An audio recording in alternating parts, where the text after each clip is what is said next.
I'm going to tell you something that will change your understanding of knee pain forever. And you know what? I'm not sure my colleagues will be happy about this conversation because what I'm about to share questions decades of traditional approaches to treating knee joints. This is not a conspiracy theory and not an attempt to discredit the medical community.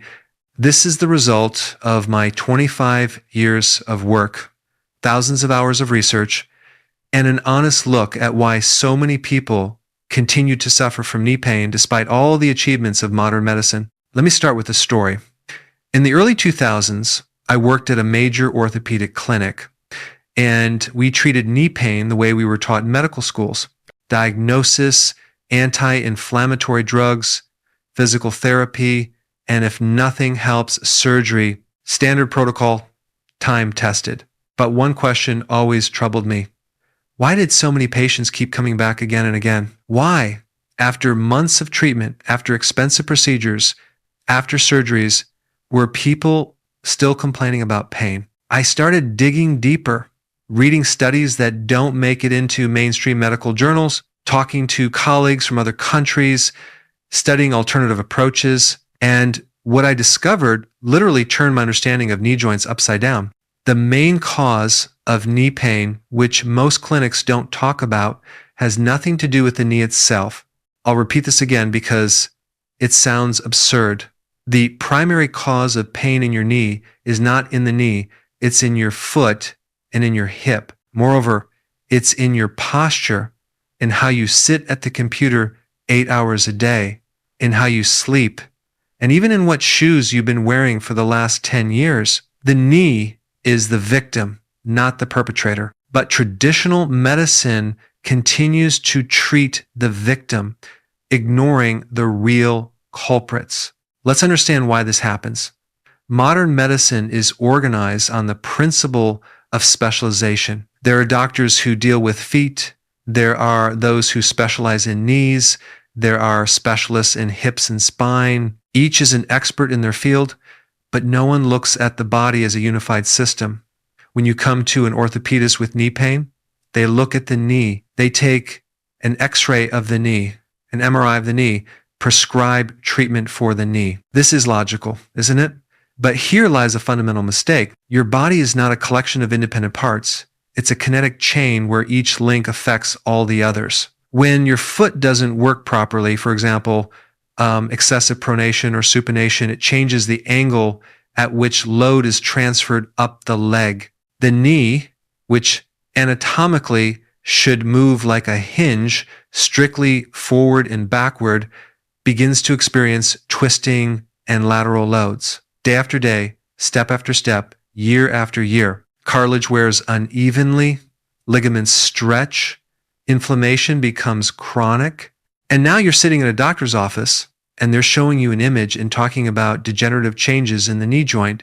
But nobody asks, why did these changes occur? Why does one person at 50 have knees like a 20-year-old, while another at 30 already has arthritis? Genetics? Partly, yes.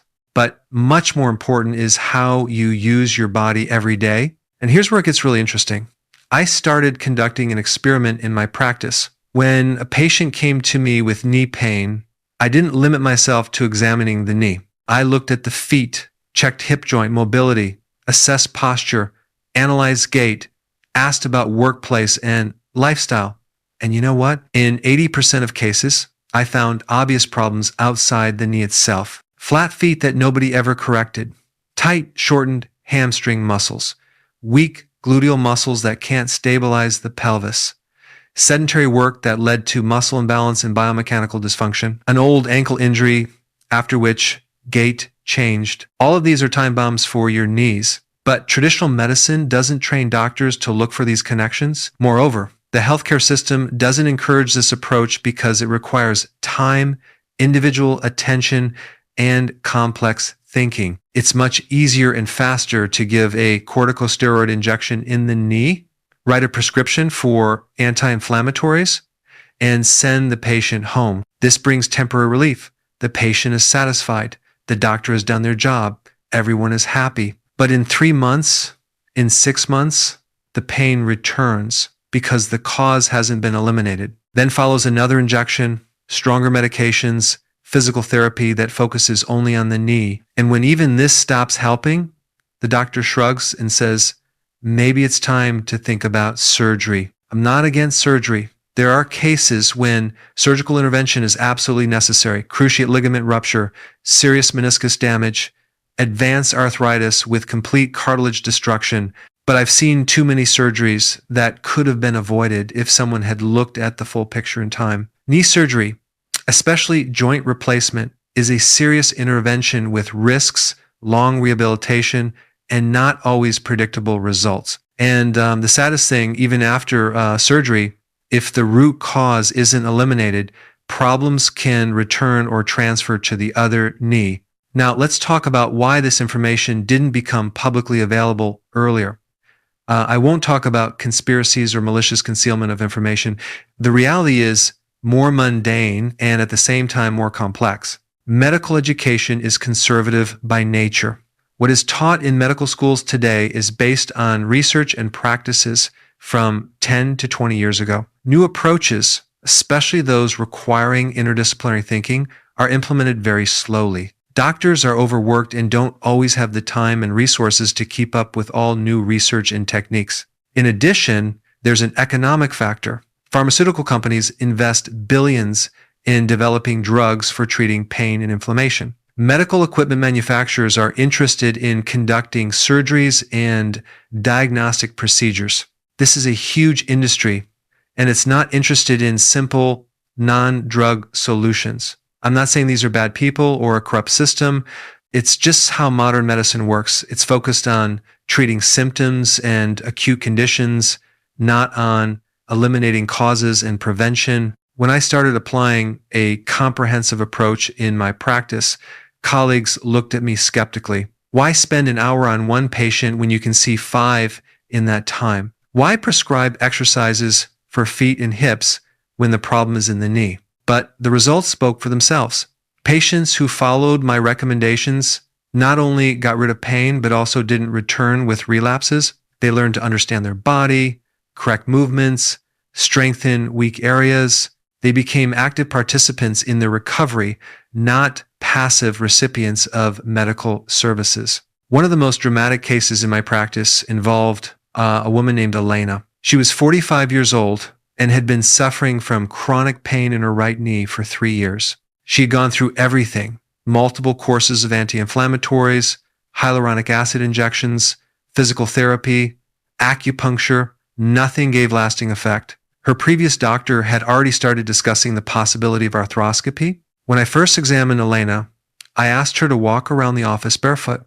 What I saw immediately gave me the answer. She had pronounced flat feet on the right. Her right foot collapsed inward with each step, which led to shin rotation, and the knee moved along an incorrect trajectory. I looked at her shoes, worn out ballet flats without any arch support. Then I checked the strength of her gluteal muscles. They were weak, barely activating. Her pelvis tilted to the side when walking, creating additional load on the knee. All this was the result of many years of improper biomechanics, and the knee simply couldn't withstand it. We started working not with the knee, but with the foot and hip. Custom orthopedic insoles, special exercises to activate and strengthen gluteal muscles, gait correction, proper footwear. In 2 months, the pain decreased by 70%. In 6 months, Elena returned to running, which she had given up because of the pain. No surgeries, no strong medications. This is not a miracle and not a unique case. It's simply the result of proper understanding of how the body works. But to arrive at this understanding, I needed years of self-education, studying biomechanics, working with physical therapists, podiatrists, trainers. This knowledge wasn't given in medical school. It's still not given in most orthopedic programs. And here we come to the main question: why did doctors hide this for 20 years? The honest answer: they didn't hide it intentionally. They simply didn't know, or they knew partially but didn't attach proper importance to it. The medical system is designed to treat symptoms, not causes. It's faster, simpler, and fits better into the existing business model of healthcare. Changing the system is difficult because it requires retraining thousands of doctors, changing treatment protocols, reorganizing clinics, and most importantly, changing the mindset of patients who are accustomed to quick solutions in the form of a pill or injection. But times are changing. More and more doctors are beginning to look at the body as a unified system. Functional medicine, integrative approach, biomechanical diagnostics, all this is gradually entering the mainstream. Research is emerging that confirms the connection between the condition of feet, hips, spine, and knee health. Patients are becoming more informed and demanding a deeper approach to their health. If you suffer from knee pain, I urge you not to stop at superficial diagnostics. Find a specialist who will look at your problem comprehensively. Check your feet, assess the strength and flexibility of hip and pelvic muscles, analyze your gait and posture. Perhaps the solution to your problem is not where you've been looking all these years. Perhaps your knee is just waiting for you to finally pay attention to the true cause of its suffering. The main cause of knee pain has been hiding in plain sight all these years. It was in improper biomechanics, in muscle imbalance, in our modern lifestyle that contradicts how our body was designed to move. Now you know about it. And this knowledge can change your life.